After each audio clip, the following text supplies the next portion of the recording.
आणि 8वं ज्योतिर्लिंग असलेल्या औंढा नागनाथ मंदिरात देखील रात्री 2 वाजल्यापासूनच भक्तांची तुफान गर्दी पाहायला मिळते। मध्यरात्री प्रशासकीय पूजा झाल्यानंतर 2 वाजता भक्तांच्या दर्शनासाठी मंदिराचे दरवाजे हे खुले करण्यात आले। हिंगोलीचे जिल्हाधिकारी राहुल गुप्ता यांनी आज औंढा नागनाथ मंदिरामध्ये पूजा केली। तर आजच्या दिवशी 1.25 लाख भक्त हे शंकराचे दर्शन घेतील असा प्रशासनाचा अंदाज आहे। आणि मंदिर परिसरामधून याचा आढावा घेतलाय आमचे प्रतिनिधी माधव दिपके यांनी।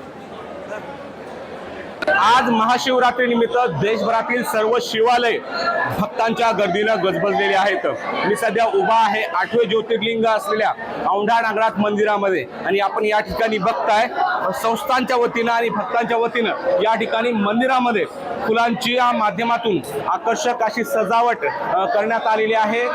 त्यामध्ये वेगवेगळ्या रंगाचे केशरी, पिवळे, पांढऱ्या रंगाचे फुलं असो, त्याचबरोबर केळीच्या खांबापासून सुद्धा मोठ्या प्रमाणामध्ये मंदिराच्या गाभाऱ्यामध्ये सजावट करण्यात आलेली आहे। तर मध्यरात्री प्रशासकीय पूजा झाल्यानंतर जे ते भक्तांसाठी मंदिराचे दरवाजे दर्शनासाठी खुले करण्यात आले होते आणि आपण या ठिकाणी बघताय ही संपूर्ण गर्दी आपल्या या ठिकाणी पाहायला मिळते। यामध्ये मोठ्या प्रमाणामध्ये महाराष्ट्र आणि महाराष्ट्राच्या बाहेरून सुद्धा भक्त मंडळी दर्शनासाठी दाखल झाल्याचं आपल्याला पाहायला मिळते। पलीकडे हा दरवाजा जो बघताय ना, हा दरवाजा VIP म्हणजे स्पेशल दर्शनाच्या पासचा दरवाजा आहे।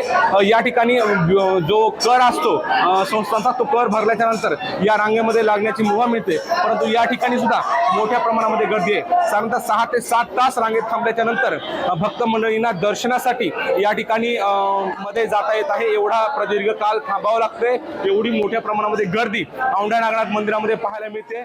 याच पार्श्वभूमीवर हिंगोली पोलीस असो, हिंगोली प्रशासन असो, त्यांच्या वतीने जे तयारी करण्यात आली आहे। मोठ्या प्रमाणात CCTV कॅमेरा असो आणि पोलीस कर्मचाऱ्यांचा बंदोबस्त सुद्धा या औंढा नागनाथ मंदिर परिसरामध्ये लावण्यात आलेला आहे। आज दिवसभरामध्ये साधारणतः 1.25 लाख भक्त या ठिकाणी शंकराचं दर्शन घेतील असा विश्वास प्रशासनाच्या वतीने व्यक्त करण्यात आलेला आहे। प्रशासनाच्या पार्श्वभूमीवर अलर्ट मोडवर असं आपल्याला पाहायला मिळतंय। माधव दिपके, ABP माझा, औंढा नागनाथ, हिंगोली। ABP माझा, उघडा डोळे बघा नीट।